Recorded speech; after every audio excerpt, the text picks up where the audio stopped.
Isso. Nossa, velho.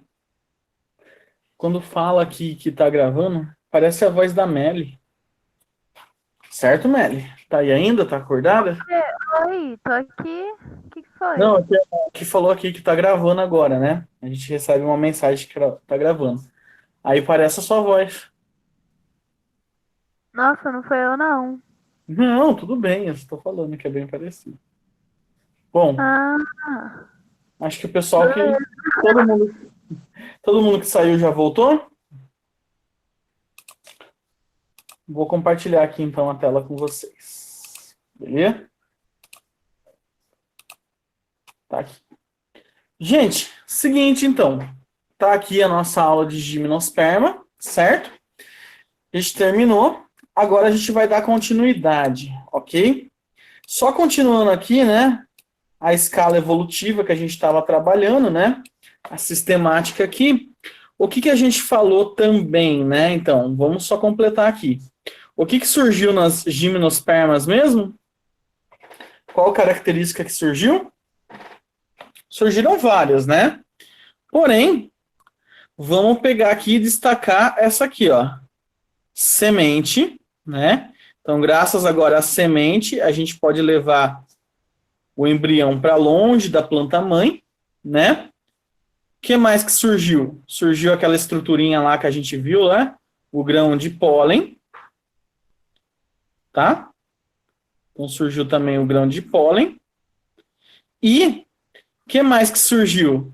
A estrutura reprodutora exposta, né? Então eu vou colocar aqui que surgiu os estróbilos. Não vou pôr estrutura reprodutora. Estrutura reprodutora. Beleza? Então olha aí, nas gimnospermas a gente tem foi mal, estrutura reprodutora exposta. Então só vou lembrar para vocês, né? O grupo de plantas então que tem sementes, a gente falou aqui em cima, são as espermatófitas, certo? Então daqui para cima, né?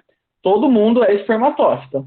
Outra coisa, estrutura reprodutora exposta. Eu falei aqui, ó, fanerógamas, né? Fânero, gente, significa visível, né? Tem um período de uma era geológica que a gente tem no nosso planeta, não sei se vocês chegaram a ver isso já em geografia, né? Mas ele é chamado de fanerozoico. E esse período fanerozoico é o período em que os fósseis eles estão visíveis, que a gente consegue ver os fósseis e identificar o que teve nesse período, né? Então, só para vocês fazerem uma relação aí com o fânero, beleza?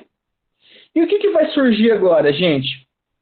A gente tem aqui as angios, tá? Angiosperma, beleza? Então tá aí, angiospermas, né? E o que eu quero que vocês percebam? Angiosperma, gente, clássico, né? O que surgiu aqui? Flores, beleza?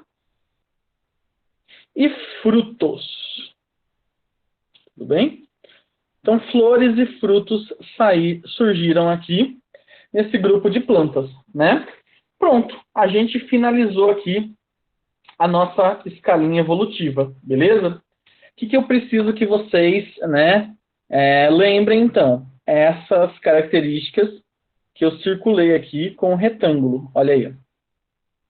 Então, por exemplo, é importante lembrar de flores e frutos nas angiospermas, semente nas gimnospermas, vasos condutores nas pteridófitas e tecido nas briófitas, ok?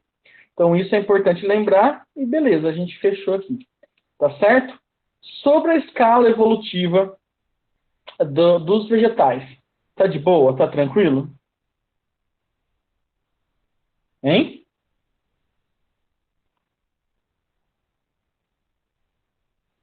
Beleza. Olha o que eu vou fazer aqui agora. A gente vai começar a falar desse último grupo de planta, né? Então, como a gente pode ver, eu vou chamar aqui, né, esse último grupo de angiosperma, tudo bem? E vamos entender de novo o que significa. Eu já até falei para vocês, né? Angio, o que significa angio mesmo, né? Significa vaso, significa urna, significa proteção. E esperma, o que significa? Que a gente viu na outra aula. Esperma significa o quê? Semente, tá? Então, nas angiospermas, gente, o que você tem nas angiospermas?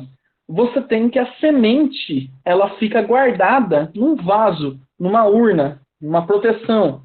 O que é esse vaso, essa urna, essa proteção? Alguém pode falar aí? Fruto. Perfeito, Meli. Fruto, tá certo? Então, o fruto é essa estrutura que vai agora envolver a semente. A semente, então, que nem estava nas gimnospermas que a gente viu na aula aqui, ó, ela estava nua, ela estava exposta, né? Agora a semente ela vai estar dentro de uma estrutura, beleza? E só uma coisa aqui para a gente já falar disso, que é legal, já que a gente está trabalhando essa frente aqui de Biologia B, que é de biodiversidade. Galera, dá uma olhada aqui nas angiospermas, né? Nessa escala evolutiva, nessa árvore filogenética que a gente está aqui. Percebam que ela vai ter todas essas características, desde aqui dessas aqui mais antigas, né, mais primitivas, até essas aqui mais recentes, né? Agora eu pergunto para vocês, eu posso falar que as angiospermas, elas são mais evoluídas que as briófitas? Esse termo a gente nunca chegou a conversar, mas vai ser importante agora para a gente falar dele. Eu posso falar isso?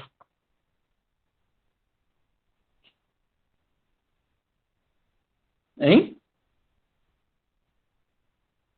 Sim ou não? Eu acho que como a outra espécie ainda existe, não, né?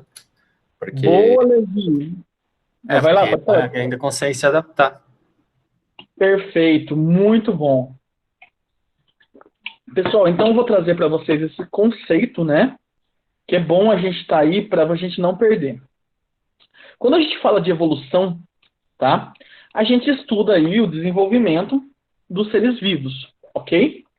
E, por exemplo, quando eu vou relacionar angiosperma, ela foi uma planta que surgiu muito recente no nosso planeta, quando comparadas às clorófitas, por exemplo, as algas verdes, né?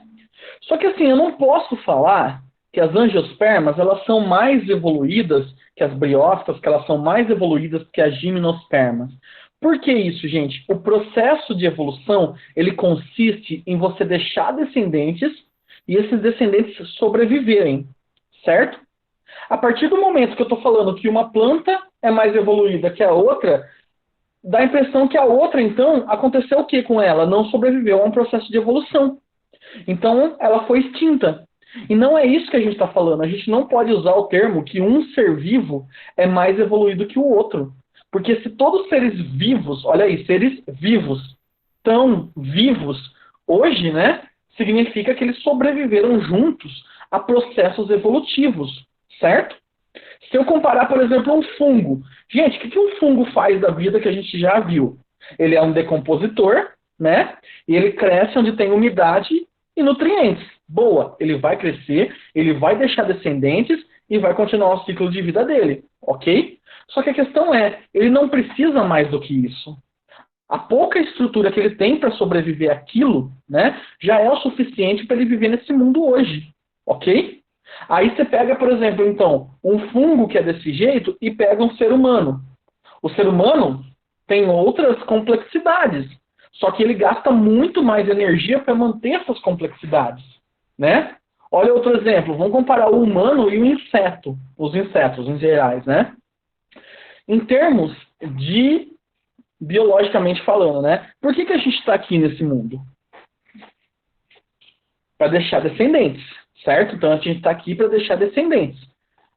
Pensa comigo, gente. Eu não sei se eu já falei isso para vocês, né? Mas nós, seres humanos, conseguimos deixar quantos descendentes mais ou menos por ano? Vai lá, alguém fala aí. Quantos descendentes a gente consegue deixar mais ou menos por ano?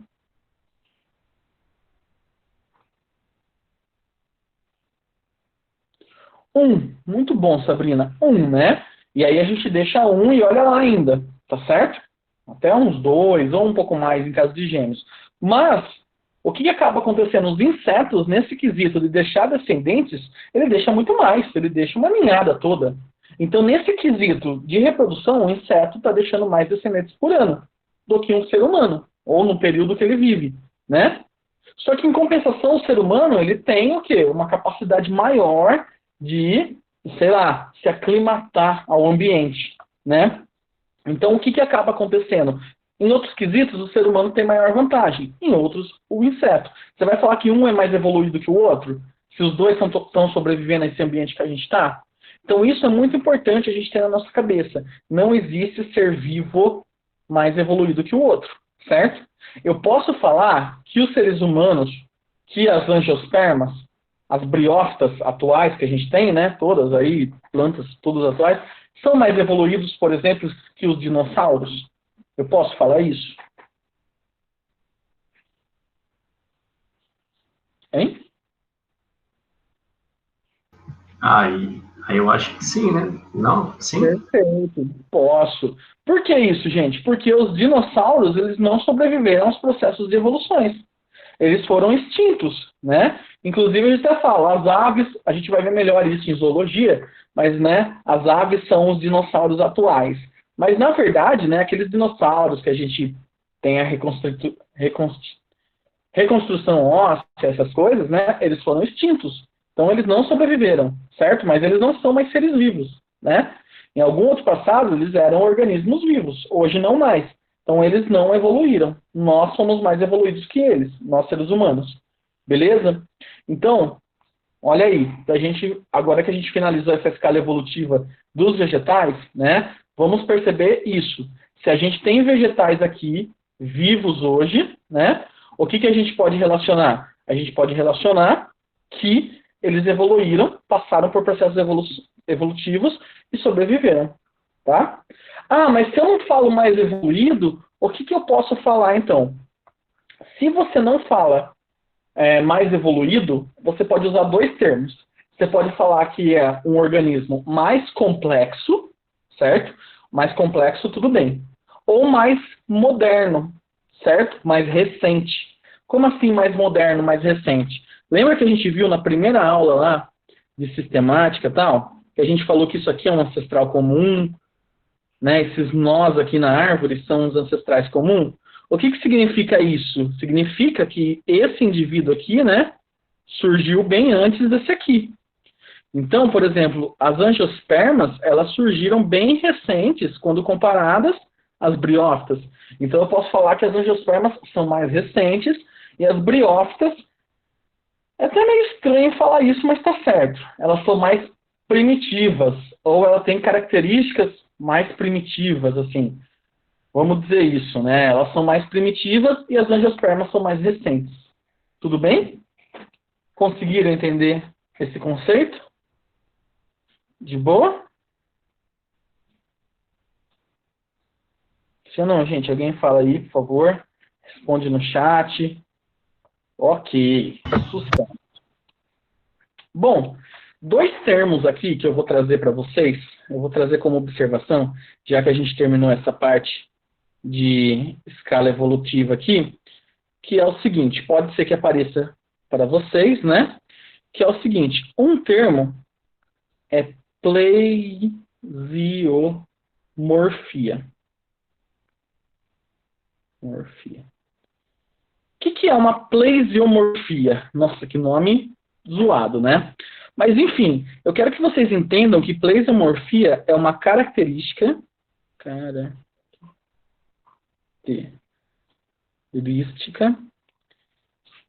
primitiva, ou seja, que surgiu antes, né? E mantida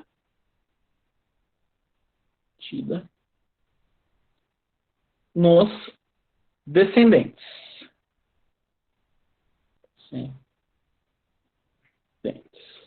Olha lá para mim, nessa árvore aí, e fala para mim uma característica plesiomórfica no reino vegetal.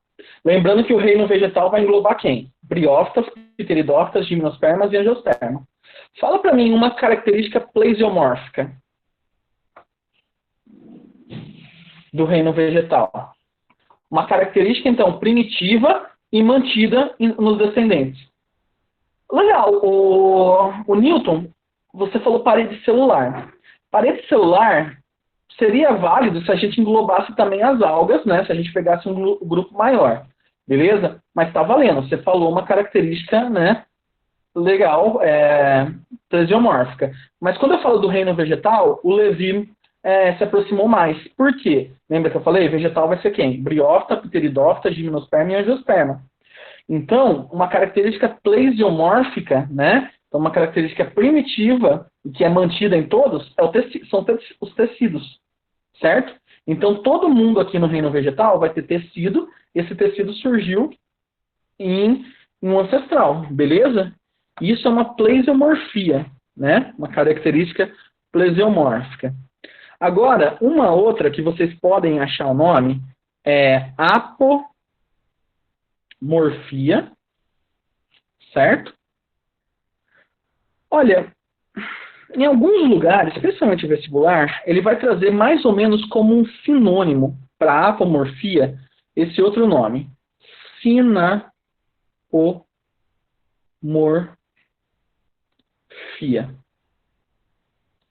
Sinapomorfia. Ok? Se vocês usarem apomorfia ou sinapomorfia, né, nível de vestibular vai estar quase a mesma coisa, certo? O que eu quero que vocês entendam o que é uma sinapomorfia? Ela vai ser praticamente, né, uma característica evolutiva.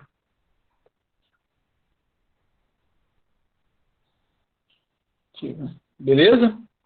Então você pega um grupo e você vê uma característica que surgiu nesse grupo, que todo mundo desse grupo tem, né? Então vamos pegar o grupo, por exemplo, das fanerógamas, certo? Quem que são as fanerógamas mesmo? Plantas que têm órgão reprodutor exposto, que nem gimnosperma e angiosperma, são fanerógamas, certo? Fala uma sinapomorfia que surgiu aqui nesse grupo das fanerógamas, por exemplo, das gimnospermas, uma sinapomorfia que surgiu. Se vocês falar, alguém fala alguma coisa? Uma sinapomorfia, uma apomorfia que surgiu aí. Semente. Perfeito, muito bom, Melly. A semente é uma sinapomorfia que surgiu nesse grupo das fanerógamas, né? Olha só, inclusive, né, dá até o nome para o grupo, dependendo da apomorfia, ela vai definir o grupo, né? Por exemplo, as plantas traqueófitas, o grupo traqueófitas. O que surgiu no grupo das traqueófitas? O que todas vão ter? Traqueófitas. Quem que são as traqueófitas mesmo? Plantas com vasos condutores. Então, a apomorfia desse grupo, a sinapomorfia, são vasos condutores. Quem que apresenta isso? O grupo das traqueófitas, que são pteridófitas, gimnospermas e angiospermas. Tá certo? Então, lembrem mais ou menos dessas questões aí. Na Unicamp tem costumado cair esses termos mais específicos assim. Beleza? Tranquilos? Então, galera, conseguiram entender? Tem alguns lugares que fala... Pode falar. Eu disse aham. Ok. Tem alguns lugares que falam o seguinte. A apomorfia é algo como se fosse o sinônimo de um grupo. Como assim o sinônimo? Se você fala dela, vai ser um grupo que, falando dessa característica, você já descreve todo esse grupo. Por exemplo, glândulas mamárias. É a apomorfia de qual grupo, gente? Glândulas mamárias.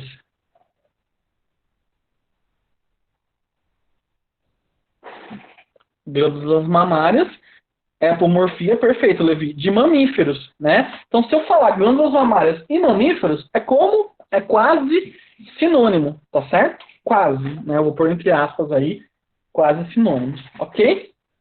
Então, beleza, galera. Agora que a gente terminou aí de ver as características, né? Vamos falar das angiospermas. Pessoal, as angiospermas, beleza? Eu nem vou colocar aqui as plantas as variações delas, porque todo mundo que tem flor e fruto é angiosperma. As angiospermas, elas fazem parte de 90% das espécies, né, vegetais. Então, 90% das espécies vegetais, né, pertencem a esse grupo das angiospermas, beleza? E, primeiramente, por que vocês acham que as angiospermas têm esse sucesso evolutivo maior? Digamos assim, que um sucesso evolutivo é uma capacidade maior de deixar descendentes. Por que nas angiospermas é mais vantajoso? O que vocês acham que surgiu nela que é mais vantajoso? Hein? Vai lá, tô aguardando vocês falarem.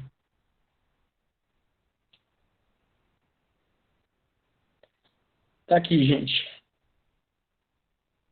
Conexão maior com outros seres vivos. Nossa, isso pode ser muito bom, muito legal, Newton. Essa conexão é feita justamente através do quê? Primeiramente, vamos detalhar essa estrutura. Flor, certo? O que é a flor das angiospermas? A flor é um órgão reprodutor, tá? Visível, né? Então, assim como as gimnospermas têm os estróbilos, têm as pinhas que a gente falou, as angiospermas vão ter as flores visíveis, ok? Então, tá aqui. As flores são estruturas, então, reprodutoras das angiospermas, né? Quem aí já ganhou flor? Vai lá. Eu acho que eu já falei isso. Não falei isso. Quem aí já ganhou flor? Por favor, ergue a mão ou fala alguma coisa. Alguém já ganhou flor? Ninguém vai falar? Ninguém? Meli, eu sei que você ganhou. Vai lá, fala lá. Fala que você ganhou flor, Meli.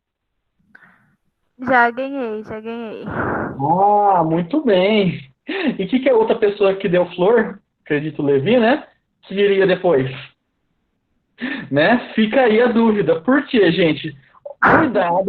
Cuidado ou não, né? Com as segundas intenções aí de quem tá dando flor. Por quê, né? Elas são órgãos reprodutores, certo? Não, né? Ele me deu justamente uma orquídea aí. Ah, então, tá valendo, olha aí, ó. Então a flor é um órgão reprodutor. A flor também, né, não passa do quê? De folhas, né? Por aqui, ó. Folhas modificadas. Assim como as pinhas são folhas modificadas endurecidas que formam escamas, as flores são folhas modificadas também ao longo das gerações. Modificadas, ok? Então a flor nada mais é do que isso, certo?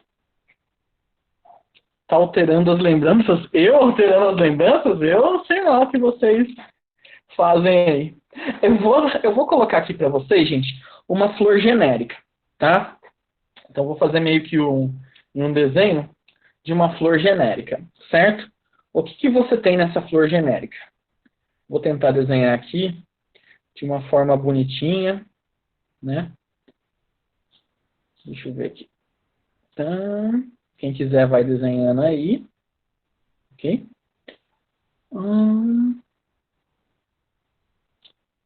Por que eu estou falando de uma flor genérica? A maioria das flores vão ter essas estruturas que eu vou mostrar para vocês, né? Então, olha o que a gente vai ter aí. Calma aí.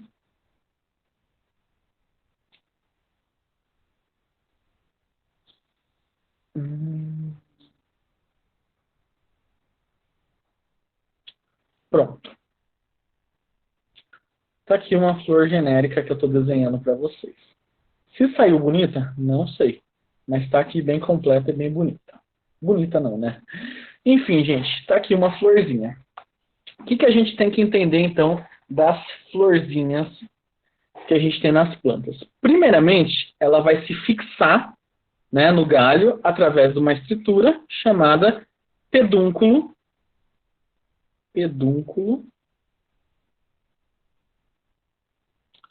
floral.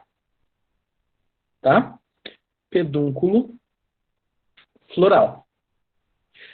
Então, é esse cabinho que tem nas flores. É o pedúnculo floral. É ele que vai fixar ela no galho, né? E é através dele que vão vir os nutrientes para a flor. Depois, a gente vai ter uma estrutura onde vai estar inserido todas as partes da planta, certo? Que são os chamados receptáculos. Receptáculo floral, ok?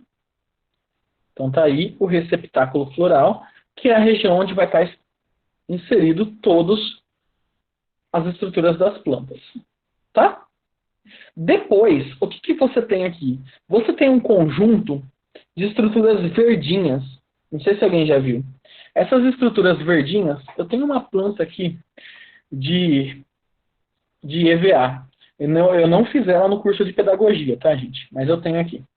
Olha só, eles até representaram essa parte verdinha, né?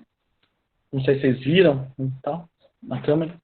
Mas olha aí, essa estrutura verdinha que está aqui, a gente vai dar o nome delas de sépalas, tá? Sépalas. As sépalas, pessoal, elas servem para quê? Para que vocês acham que serve as sépalas numa planta? Hein? Como? As sépalas, essa parte verdinha que eu puxei aqui. Para que vocês acham que serve numa planta? Ah, para armazenar alguma coisa. Ou para receber. Ah. As sépalas, tá vendo essas partes verdinhas aqui? Elas estão servindo justamente para quê, gente? Vou até deixar aqui. Elas estão protegendo a flor. Então, quando a flor está nascendo, o que acontece? Ela tem essas estruturas, que são as sépalas, para proteger ela, né? Então, essas estruturas verdinhas em volta do botão floral são, né, as sépalas. Tudo bem? Então, as sépalas são essas estruturas, né? E o conjunto de sépalas, tá certo? Quando você pega todas as sépalas de uma planta, a gente chama esse conjunto, tá? De cálice. Você manda alguém ficar quieto, né? Cálice. Brincadeira. Mas, enfim, a gente vai chamar de cálice, ok? Então, o conjunto de todas as sépalas, vou até colocar aqui, ó. Conjunto chamado de cálice, certo? Bom, outra estrutura, né? São essas aqui agora, são as pétalas, né? Enquanto as sépalas servem para proteção, e as pétalas, pessoal?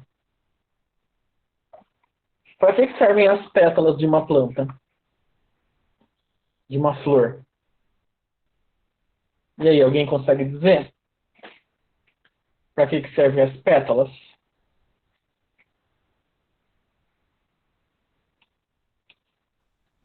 Pera, sépalas? Não, as pétalas agora.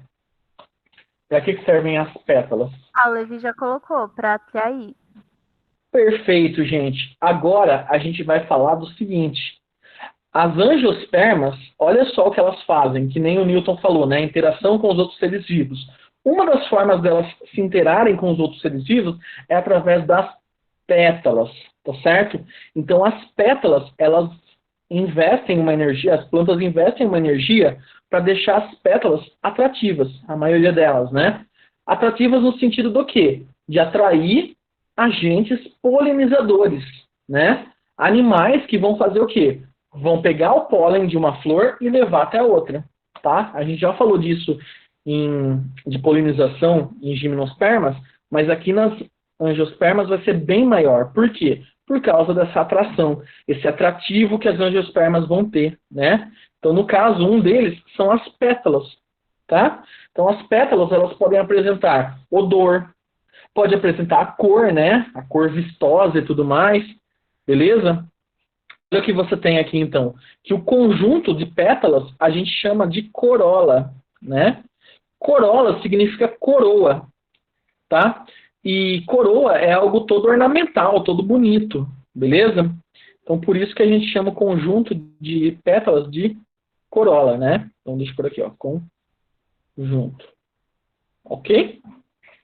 Então, tá aí. Sépalas, pétalas, né?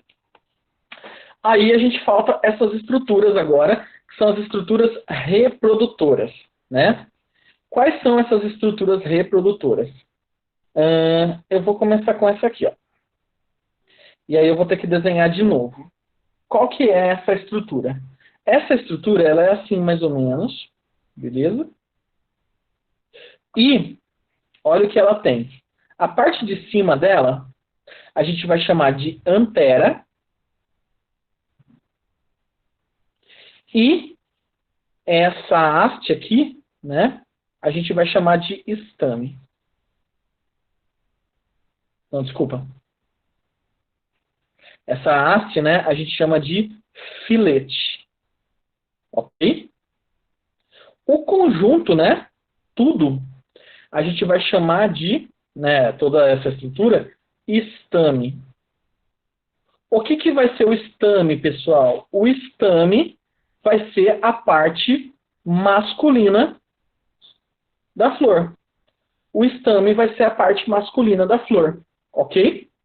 E aí, dentro do estame, aqui nas anteras, certo? Dentro das anteras, que são produzidos, quem, gente? Se é a parte masculina, é aqui dentro que são produzidos os Esperma? Ou estames. gameta?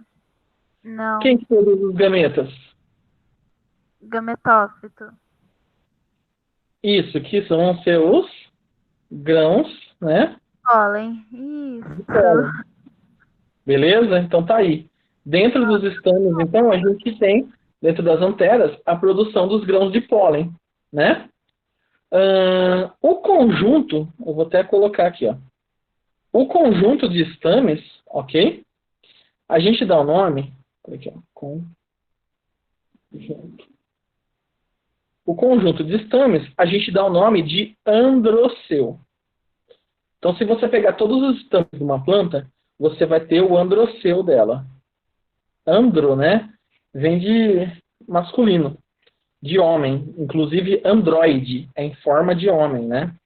Androceu. Beleza? E vamos aqui para a parte, então, já que a gente tem a parte masculina, a gente tem também a parte feminina, ok? Tá aqui a parte feminina e vamos detalhar ela também, né? Deixa eu pegar aqui uma outra cor. Opa. Como que é essa parte feminina? Essa garrafinha que a gente tem aqui, né? A gente vai dar o nome dela. Tem alguns lugares que vai chamar de pistilo. Pistilo, tá? Ou a gente pode chamar de carpelo. Então é chamado de pistilo ou carpelo, né? E o conjunto desses pistilos ou carpelo, se na parte masculina é chamada de androceu, como vocês acham que é chamada na parte feminina?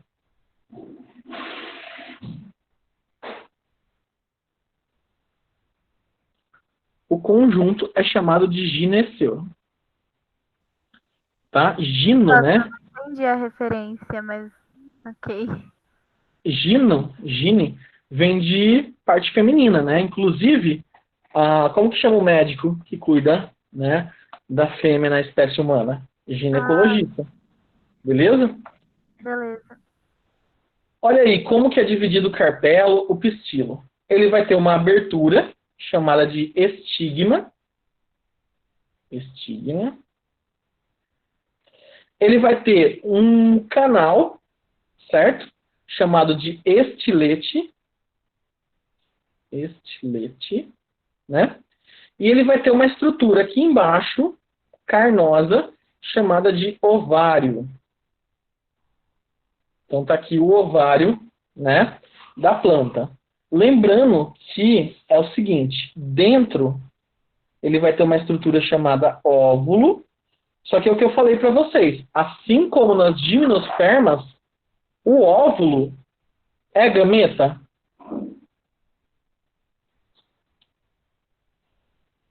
O óvulo não é gameta nos vegetais, tá bom? Então vocês têm que lembrar disso. Tudo bem? Gente, essas são as estruturas de uma planta, beleza? De uma flor, né? Que é a estrutura reprodutora. Uma coisa que eu quero destacar aqui para vocês, né? Eu vou aqui circular o gineceu, o androceu, o cálice e a corola. Em alguns lugares, vocês podem ouvir o nome, né? Vou até colocar, então, um asterisco aqui. Vocês podem ouvir como nome de verticilo, né? Então, vocês podem ouvir como esse nome, esse conjunto aí, de verticilo. Verticilo. Ok? Então, esses são os verticilos florais que podem aparecer e tudo mais. Tudo bem, gente? Tranquilos até aí? De boa? Sim ou não? Vai lá, alguém fala alguma coisa, por favor? Ok. Oi. Foi? Tá de boa? Bom, o que eu tenho aqui para falar para vocês agora, ainda sobre as flores? Todas as flores são desse jeito? Não necessariamente. A gente tem flor que elas podem ser monócrinas, né? Mas não se preocupem com esses nomes, né? Mas só para vocês saberem que tem essa diversidade. Monóclina, que são as flores que têm os dois sexos, que nem essa que a gente viu. E a gente tem as díclinas, né? Que tem sexos separados. Então tem flor que tem só a parte masculina, ou seja, uma flor estaminada, ou tem flor que só tem a parte feminina, que é uma flor pistilada, tá certo? Pode existir flores assim, tá? Eu vou trazer agora uma observação. O que é essa observação que eu quero que vocês entendam? A gente pode ter ramos que apresentam conjunto de flores. Esses ramos que apresentam conjunto de flores, a gente vai chamar de inflorescência. Inflorescência, tá? E a inflorescência, certo? Como eu falei para vocês, é um conjunto de flores.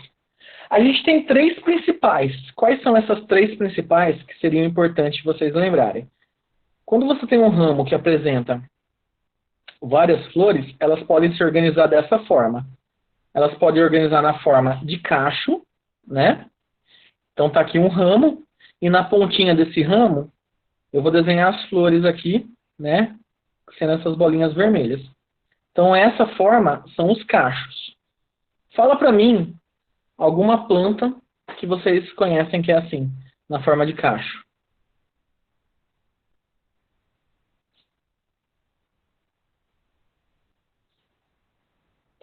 A uva.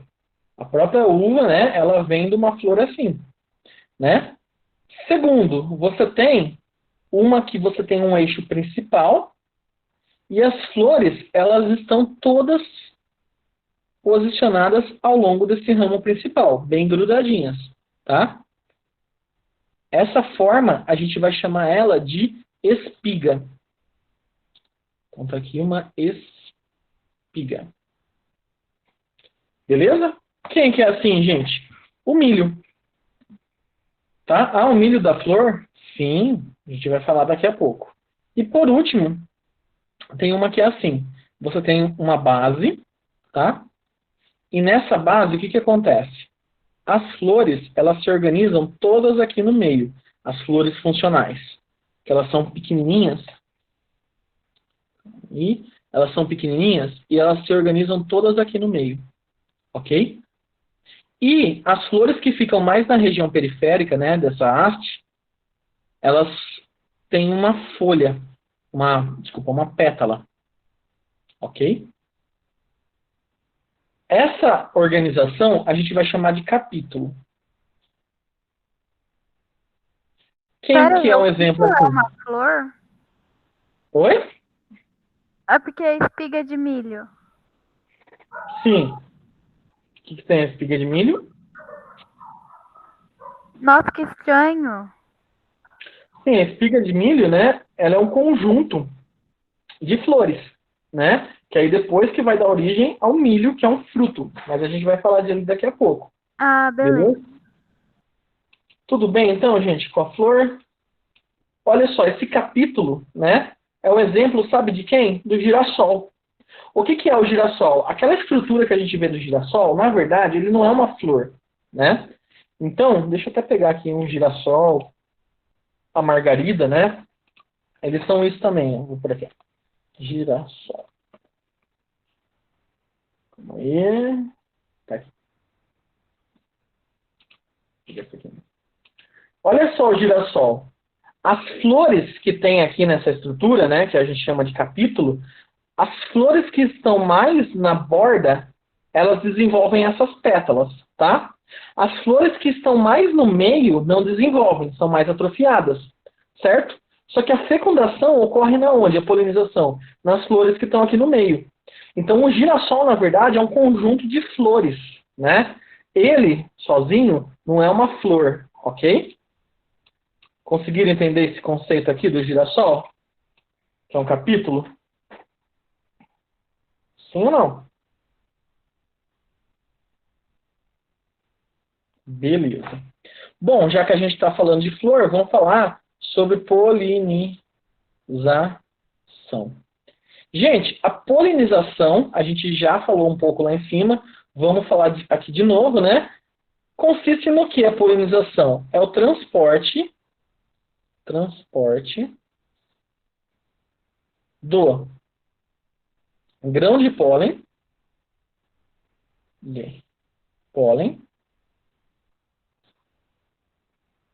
para fecundação. Ou seja, a polinização é um processo muito importante que surgiu lá nas gimnospermas, né? E veio com toda a força aqui nas angiospermas, tá? Então é o transporte de grão de pólen através, né? Para que ocorra a fecundação. Nas angiospermas, né? Essa polinização, a gente tem que falar que ela é maior parte, tá? Zoofílica. O que significa isso, gente? Zoofílica. Eu sei que alguns podem até estar pensando em outras coisas, mas de certa forma tem sentido. O que é uma polinização zoofílica?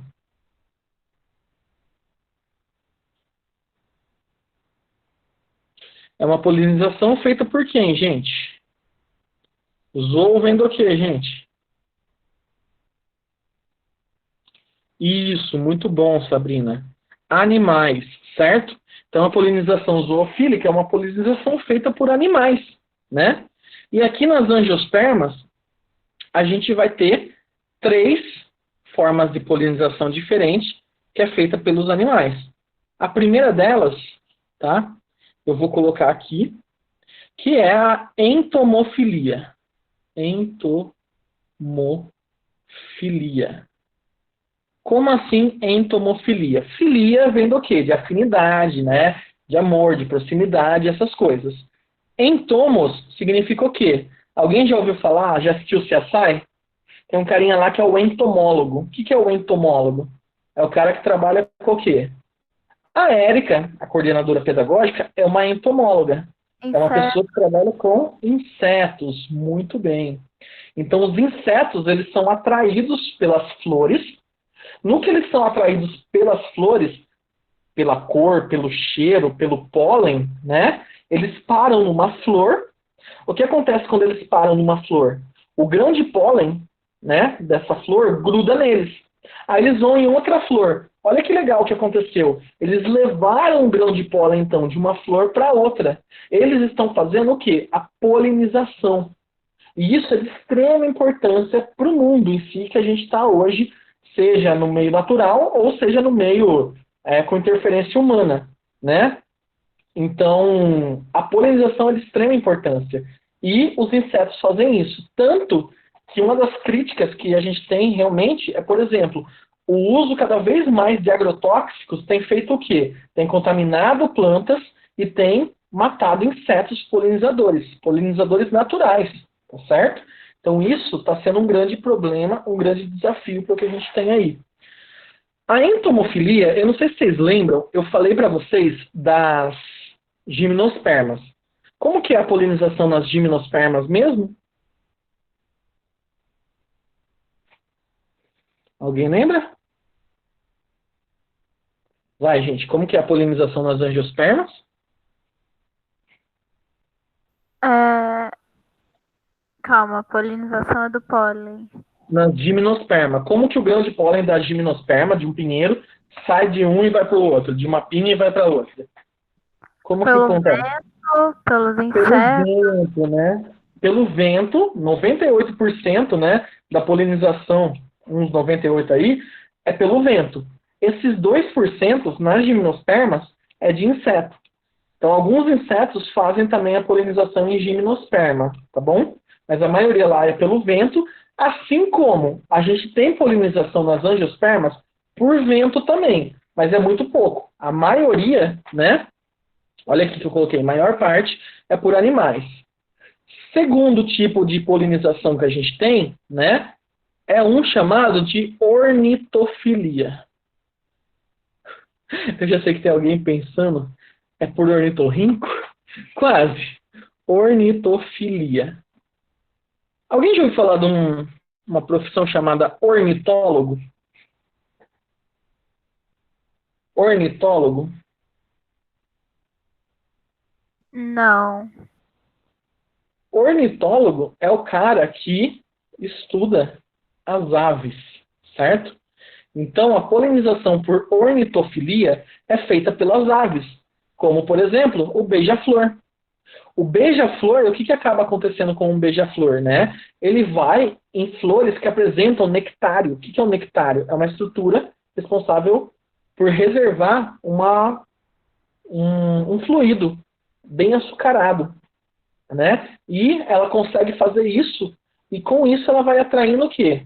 Aves que nem o beija-flor. O beija-flor vai lá, né? Com o bico dele bem fino, ele consegue introduzir no nectário e o pólen dessa flor gruda nele e ele vai para outra flor, fazendo a polinização, tá? E por último, a terceira mais famosa que a gente tem é a quiropterofilia. Olha esse nome. Quiropterofilia. O que é isso agora? Quiropterofilia. Quiro, tá? Vem de mão. Pítero vem de asa. Quem são os animais que têm a asa, a mão transformada em asa? Já respondo, Levi, rapidão. Os animais que têm a mão transformada em asa são quem? São os morcegos. Muito bem. Morcegos. Então, os morcegos, né? Eles também são agentes polinizadores, tá? Então, eles são atraídos também por flores que têm néctar, né? Levi, de certa forma, esse néctar acaba tendo como utilidade a atração de polinizadores. Justamente para quê? Para que ocorra a polinização, a fecundação, né? Para perpetuar a espécie. Tudo bem? Então, o néctar, ele está com essa função mesmo. A planta acaba não utilizando o néctar, né? Ela acaba mais atraindo. Beleza? E é muito legal isso, gente. A gente vai ver depois em ecologia, né? Isso aí já é uma relação que a gente tem ecológica, né? Entre seres vivos. Eu achei fantástico. Nunca tinha pensado por essa parte. Por que as angiospermas têm tanto esse sucesso evolutivo? Por conseguir interagir com outros seres vivos, né? Que nem o Newton falou. E acaba sendo isso, gente. Por exemplo, tem flor, para vocês terem noção, que ela é no formato de besouro. É de besouro ou de abelha, de uma outra abelha aí. E aí, o que acontece? O macho vem achando que é uma abelha, que libera até o feromônio dela. E ele cruza, ele acasala com essa flor. Só que no que ele vem, o que ela joga nele? Pólen. Tem uma outra flor, gente, que ela... Nossa, essa flor eu vou até mostrar para vocês. Flor pútrida. A orquídea também, né?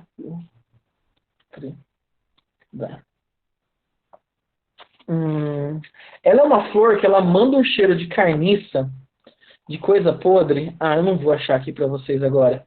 E justamente para atrair o que, gente? Para atrair mosca. A mosca entra nessa flor achando que é lixo, né? Que é alguma coisa em decomposição. E ela pega o pólen, né? Flor atrai mosca. E tudo isso, gente, é o que a gente falou lá.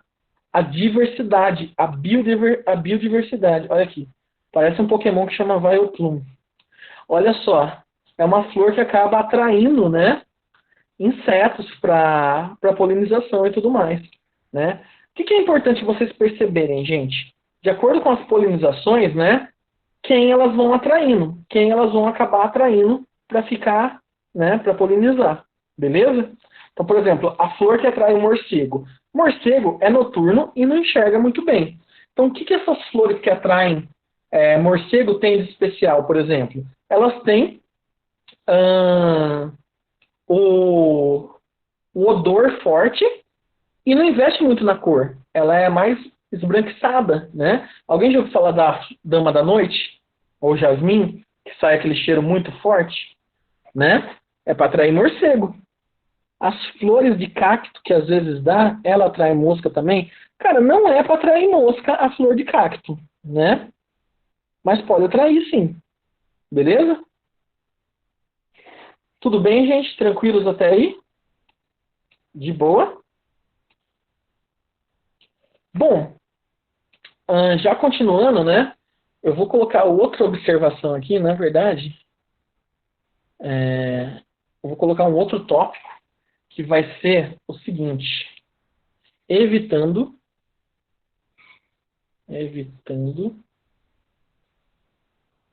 a autopolinização.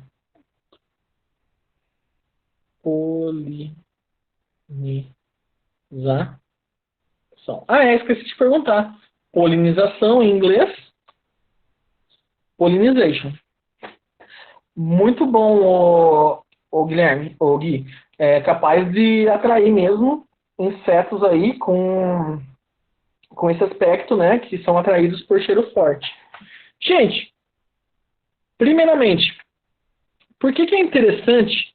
Parece o Demogorgon, muito bom. Por que é interessante a gente evitar a autopolinização?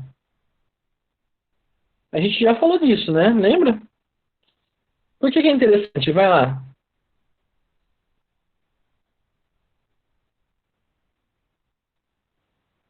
Hein? Alguém pode falar? Por que é interessante? Para ter variedade, muito bom, Lana. Então, as plantas que conseguem evitar, que têm mecanismos que evitem essa autopolinização, né, elas têm maior vantagem em sobreviver, em gerar maior variabilidade, né? Então a gente tem três, né, principais tipos aí que eu vou trazer para vocês. A gente tem a dicogamia.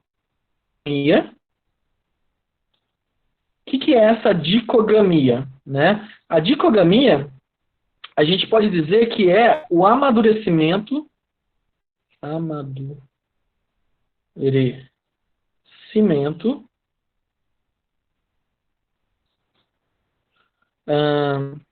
tardio ou precoce, né? Tardio ou precoce do gineceu ou do androceu. Como assim? Se a gente tem uma planta, uma flor, tá? Que amadurece primeiro a parte feminina, o que ela vai fazer? Ela vai entrar num ciclo reprodutivo e a parte masculina não vai ter entrado ainda. Então isso esse tempo impede a autofecundação, certo? E o contrário também, pode ser que a parte masculina amadurece primeiro do que a parte feminina. E aí a mesma flor não acaba como se diz, se autofecundando, né? Então essa é a dicogamia, né? A gente tem uma outra que é a chamada Se você tem primeiro gineceu, alguns lugares, né, mais específico assim, você pode chamar, se for o androceu, você pode chamar de protoandria, se for o gineceu, protoginia, né, proto é antes. Você tem também uma outra chamada ercogamia. Ercogamia. A ercogamia, né, muitas vezes ela vem acompanhada de um fenômeno chamado heteroestilia. O que é essa heteroestilia? É o estilo diferente, praticamente, né? Então, olha só como que é essa ercogamia. Você tem Herco, vem de Hércules, né? Deus da força. Então, você tem uma força impedindo, né, a autofecundação. Como, por exemplo, aqui, ó. A gente tem aqui o caso A, que eu vou colocar aqui, ó. Caso A e o caso B, tá? Gente, pergunto para vocês. Olhando o caso A e o caso B aqui, tá? Qual vocês acham mais vantajoso para evitar a autopolinização? O A ou o B? O A. Vocês estão vendo toda essa estrutura externa, né? Essa força externa que vai impedir, vai fazer de tudo para impedir que o grão de pólen chegue aqui em cima, certo? Então, se for vir algum animal, ele vem aqui e não ali. E aqui, o que pode acontecer? Pode cair aqui dentro, né? Então, isso não é muito vantajoso para a planta, né? Então, quando você tem uma planta assim, é até melhor, uma flor assim, né? E, por outro, a gente tem o último aqui, a incompatibilidade. Incompatibilidade genética, certo? O que é essa incompatibilidade? É justamente a planta já nasce com gametas, né?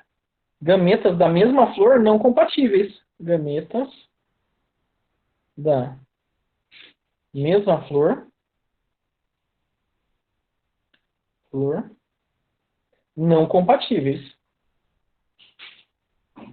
Compatíveis. Tá certo?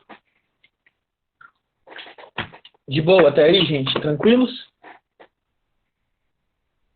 Sim ou não? De boa. Ok. Então, sobre a flor, a gente conseguiu ver bastante coisa sobre elas, né? O ciclo, a gente vai ter que falar um pouquinho, né? Porque o que acaba acontecendo? Tem uma leve variação, tá? Então, a gente vai acabar repetindo um pouco o ciclo, que é o que nem a gente viu lá o das gimnospermas, tem alguma leve variação, tá? Vamos falar aqui do ciclo. Você tem, então, aqui a flor, certo? Eu vou desenhar só uma, né? E aí vocês já entendem como vai funcionar. Como que vai acontecer, então? Você tem a parte masculina, a parte feminina e as outras estruturas aqui, ok? Bom, gente, de novo, o que você tem aqui? Nas anteras, né? Você tem o quê? Eu vou aumentar aqui. E aí você vê uma estrutura assim, cheia do quê? Cheia de células. Como que a gente chama essas células mesmo? Células, né? Células mãe. E agora eu já vou pondo os prefixos, né? Do micrósporo. Micrósporo. Lembrando que micrósporo, né? É o esporo masculino. Essas plantas também têm heteroesporia. Tá certo? Então tá aqui as células mãe do micrósporo, tá bom? E essas células mãe do micrósporo, o que elas são? Elas são 2N. Elas fazem parte do esporófito. O que acontece com elas? Acontece a meiose, tá bom? Então lembra que a gente falou da meiose? Meiose, tá? E vai gerar quem depois da meiose? Vai gerar o micrósporo. Micrósporo.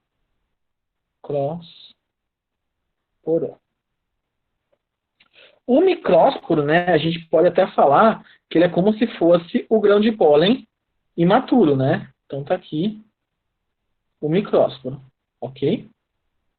Eu já vou explicar aqui qual que vai ser a diferença. Lembra como que era o grão de pólen das gimnospermas?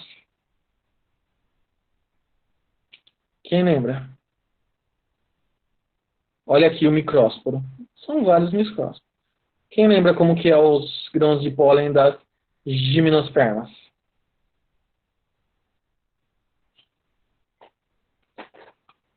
Os grãos de pólen da gimnosperma, eles eram parecidos com o Mickey. Lembra que eu mostrei para vocês? E por que que eles eram parecidos com o Mickey? Porque eles, né, eram mais vantajosos para ele para ser levado pelo vento. Aqui eles têm como se fossem uns espinhos, entre aspas, né? Uns ganchos. E agora, a pergunta é, por que que vocês acham que é como um gancho isso aí? Por que que vocês acham que é como um gancho, gente? Para prender.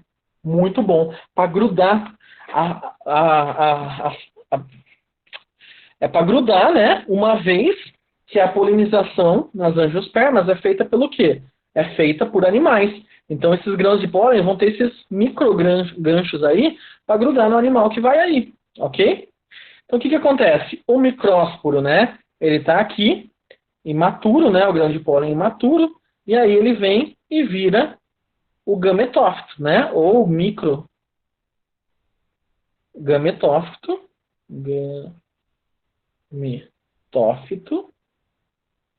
que é o que, gente? Que é N também, né? E que ele é o grão de pólen. Grão de pólen. Então tá aqui o grão de pólen, ok? Ele vai ser que nem nas gimnosperma, né? Ele vai ter só duas células, né? Olha os ganchinhos aqui dele, para grudar, né? E ele vai ter duas células, beleza? Uma aqui e uma aqui. E aí, só para a gente ir adiantando, então. O que que acontece aqui agora? Ele vai se desenvolver e vai produzir quem? Os gametas, né? Então, deixa eu até fazer aqui. Quem lembra como que são os gametas, né? A gente vai ter uma estrutura aqui. Deixa eu fazer esses ganchinhos. Calma aí. E aí acontece o que aqui agora? Nossa, eu não estou conseguindo apagar isso. Mas, olha só o que vai nascer aqui. Vai nascer também, né, o tubo polínico. Olha o tubo polínico crescendo aqui, né? Vai ter aberturas aí no grão de pólen para crescer. E foram gerados quem? Os núcleos espermáticos, tá? Nossa, parece muito uma carinha isso. Olha só os gametas sendo produzidos aqui, ó. Gametas, tá? Masculinos, né? Os gametas masculinos são os que a gente chamou de núcleos espermáticos, que são esses dois aqui, beleza? Por aqui entre parênteses, ó. Núcleos espermáticos.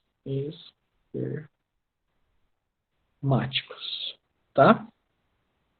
Então, fechou. Beleza, até aí, gente? Parte masculina tá de boa? Tá tranquilo? Alguma dúvida? Sim ou não, gente? Fala comigo, por favor. Oi? Tá de boa? Oi? Tá de boa. Beleza. Parte feminina. Vamos lá para a parte feminina. Então, eu vou dar um zoom aqui. Né? O que que você tem na parte feminina aqui? Você tem aquela estrutura que a gente falou. Olha aí. Não, não é verde. É azul. Você tem aqui o ovário, né, por fora. Por dentro você tem o óvulo. E aí você tem a mesma abertura lá, chamada micrópila, né? E aqui dentro, quem que você tem aqui dentro do óvulo? Você tem também a célula-mãe, né? Então a gente vai chamar essa estrutura que a gente tem aqui de célula-mãe do megásporo. Megásporo, ok?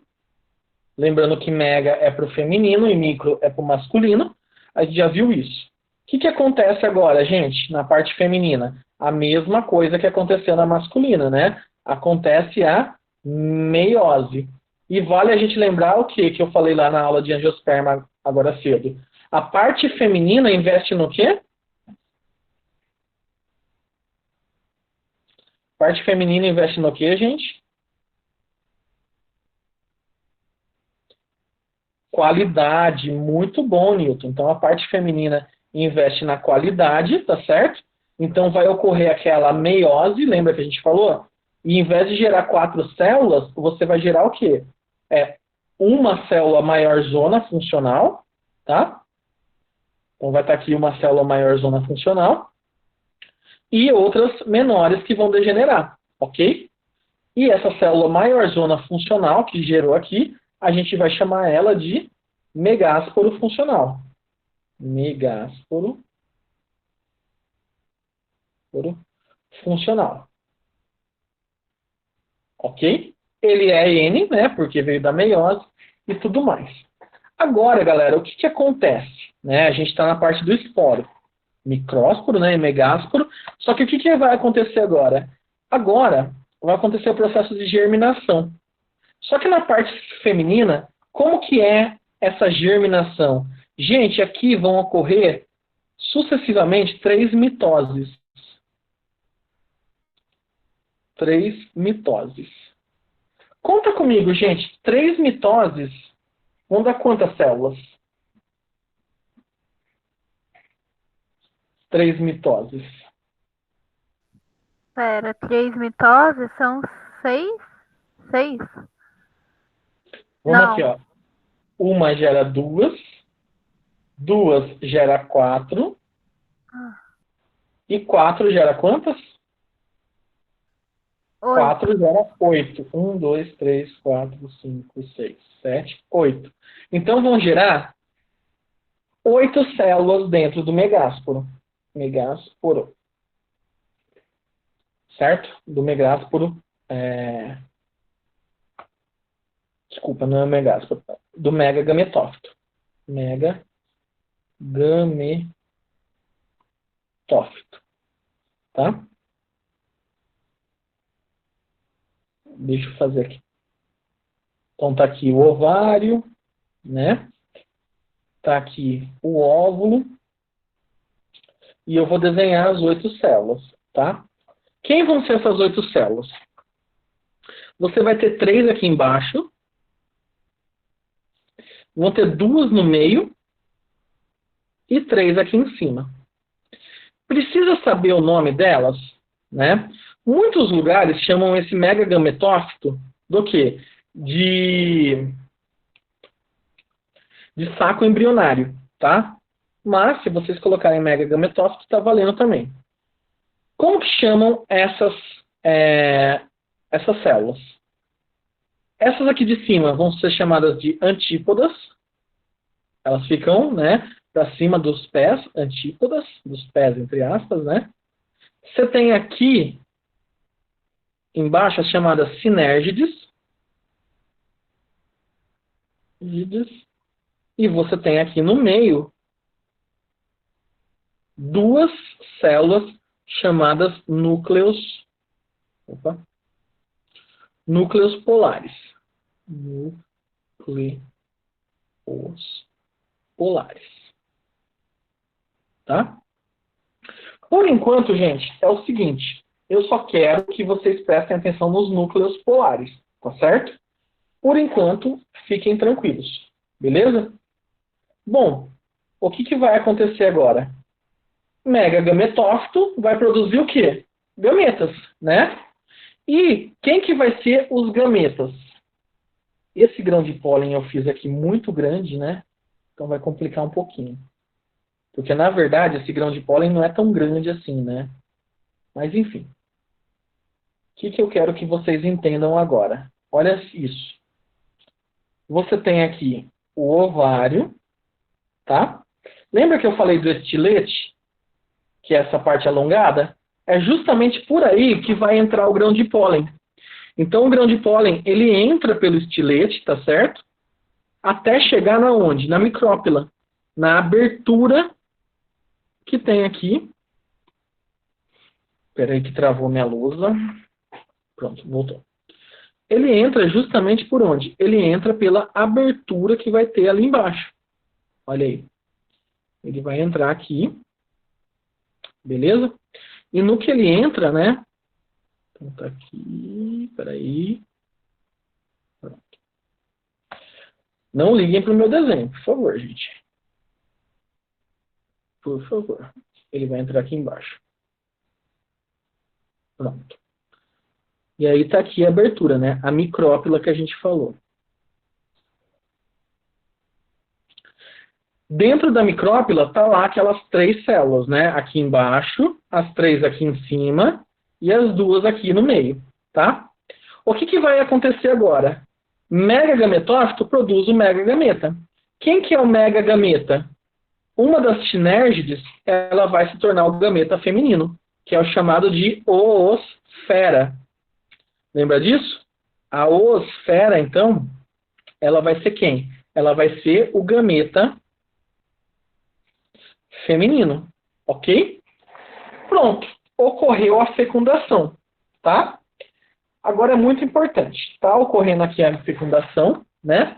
O que eu quero que vocês percebam nessa fecundação, que a gente já vai estar finalizando a aula.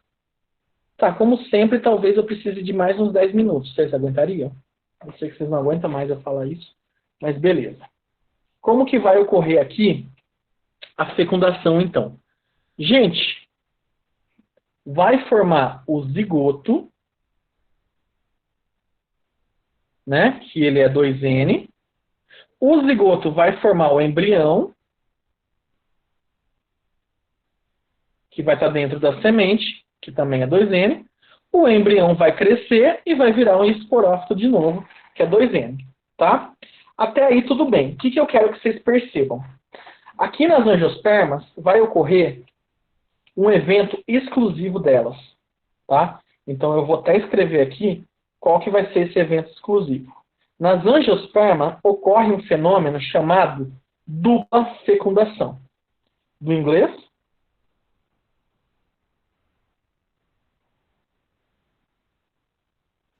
Double fecundation. Muito obrigado, Meli. Double fecundation. Dupla fecundação. O que vai ser essa dupla fecundação? Olha o que você tem aqui. Você tem um núcleo espermático. Esse núcleo espermático vai fecundar a osfera, tá? Então, o que acontece nessa dupla fecundação?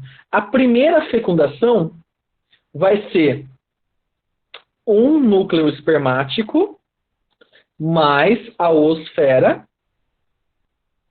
tá? E com isso vai formar o embrião. Embrião, tá? A segunda fecundação, o que vai ser agora? A segunda fecundação vai ser esse núcleo, outro núcleo espermático, tá certo?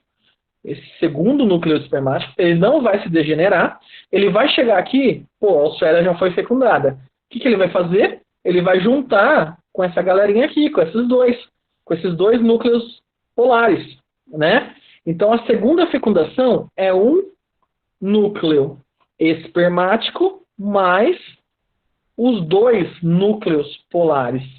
Gente, formou, sabe o quê? Aquele tecido de nutrição do embrião. Como que chama mesmo aquele tecido de nutrição do embrião? Endosperma. Tá? Aquele tecido de nutrição do embrião.